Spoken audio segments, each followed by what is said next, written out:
Blake Berman with the latest there in Des Moines. Joining me now in a Fox Business exclusive is Republican National Committee Chairman Reince Priebus. Reince, good to see you. Thanks so much for joining us. Good morning, Maria. So how do you see it? Why are the stakes so high for Iowa? What are your expectations? And what does this tell us for the rest of the election once we do get the results out of Iowa? Well, I mean, it's a great test case. I mean, all these four states are tests for each of these campaigns to see how they do in different environments. Ultimately, though, you know, it's going to change. Reince, we have a technical issue that we're going to get back to Reince Priebus in a moment. Reince, are you with us? Yeah, I can hear you. Okay, great. Yeah, no, we lost you for a second. I think, you know, what you're saying is it really makes a lot of sense because it's the first couple of states. It's a test to see how people are feeling. What do you think is the most important issue for voters today? I know that it keeps going back and forth, national security, the economy. What do you hear when you speak with voters today in terms of what they want from a candidate? I think it's a perspective of what kind of leadership do you want. I mean, what type of person do you want leading this country in a world that's unstable, in an economy that doesn't seem to be getting on track, and where people are just looking for answers and someone that's going to get this job done. And I think that's really what presidential elections are all about. It's very different than a midterm. You know, in fact, I think midterms are far more issue-driven, even in some ways more candidate-driven, and it sounds odd to say it that way, but when you have a smaller electorate, that's what happens. But ultimately, and I'm not sure if you heard what I was talking about before, at some point in this conversation, especially after March 1st, when so many states go, the narrative is going to get to delegate count, because the delegates of the Republican Party on the floor of a convention choose the nominee. And so these state contests direct delegates to act a certain way, but ultimately it's in Cleveland in July when those delegates on the floor are going to choose who the Republican nominee is. So based on the number of delegates, then, what states are you looking at closest?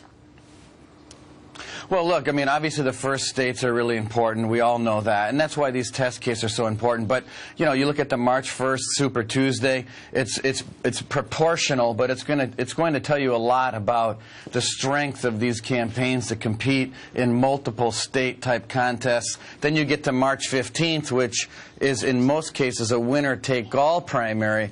And I think on the 16th of March, we're going to have a pretty good idea of the direction of this race. And so tonight's the first night, and as you've all talked about, and you did it correctly, it's all about who turns out. And with so many candidates, obviously they're all pushing their pockets of people to turn out. Yeah, that makes a lot of sense. Here's Senator Scott Brown. Maria, actually, it's to you. I think after, and Reince obviously as well, I think obviously after Iowa and New Hampshire, you're going to see a few others drop out. And as we move forward in this process, you're going to, as Reince is saying, get a more realistic feeling about the numbers and the specific issues. The lower tier candidates, after they're out of money, they can't compete on the big basis. So you're going to have a shift, I think, in the you know, where those folks end up. Reince, you agree with that? Well, we'll start seeing people this list narrowing down now.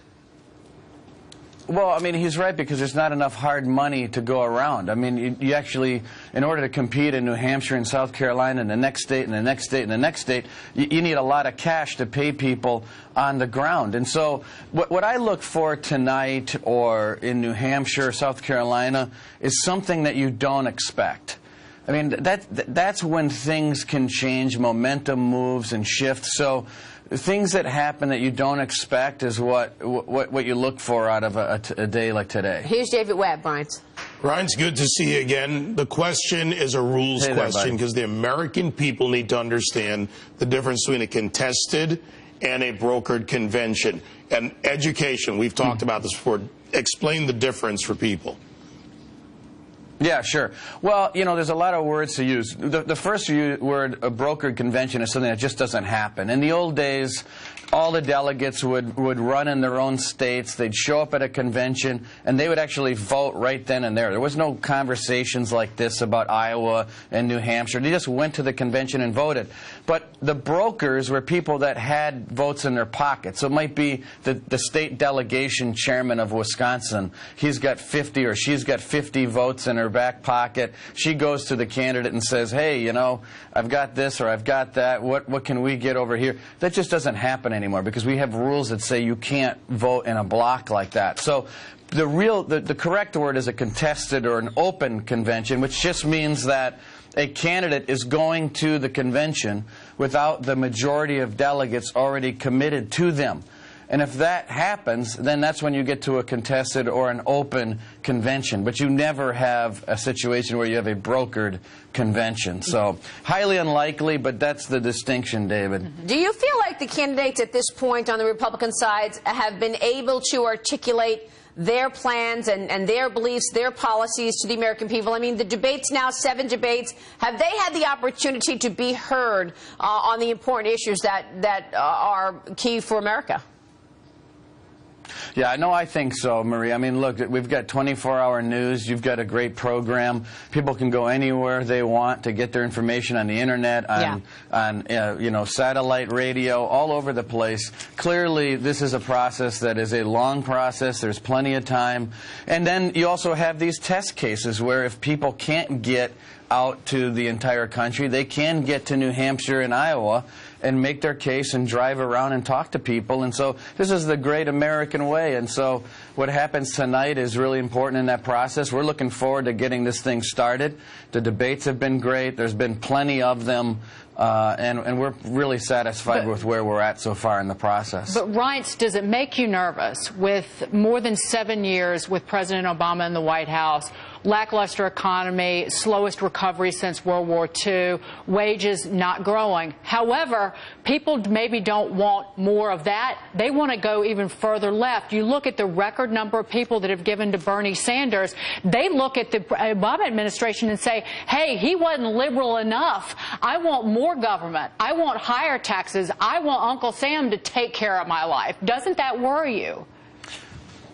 Well, sure. I mean, free always sounds great, except when people realize how it's all going to get paid for. So, yeah, it worries us. I mean, and you look at Hillary Clinton, which, you know, so we haven't talked about this, but it just really does tell you a pretty good story about what's happening with her. I mean, the fact that you have a former First Lady, Senator, Secretary of State that is really losing to this gadfly from Vermont who's not even a Democrat in Iowa, or at least tied in New Hampshire. It tells you a lot about her situation and her emails. You've talked about that. You know, does she get indicted? Does she get a gross negligence charge? No one really knows. I think the odd part about all of this conversation, not just this one, but for now months, is that it's possible and maybe likely that the Democrats are going to have a more unsettled primary in 60 days than the Republicans. Yeah. And who would have thought that You're right. 6 months ago? But here we are. Yeah, it's true. Well, there's a lot of uncertainties there. They're adding 3 debates now to their schedule because it's not because it's not working out. It tells you a lot. I mean, when they start adding debates in March and April and May, it does tell you a lot because they've been like burying these debates, right, Reince? I mean, doing it on a Saturday night. Right. And doing it during playoff season. Yeah, no, we don't. Yeah. Absolutely. And it tells you, when you see these polls, you know, Hillary should be acting like an incumbent, and she's behind most of our candidates already. That's pretty bad for her. She's going to have a tough sell to the American people. When people don't trust you or like you, that's a bad place to be. Reince, good to have you on the program this morning. Thanks so much for spending the time. Thank you, guys. We appreciate it. We'll see you soon. Reince Priebus there. Don't miss our complete coverage.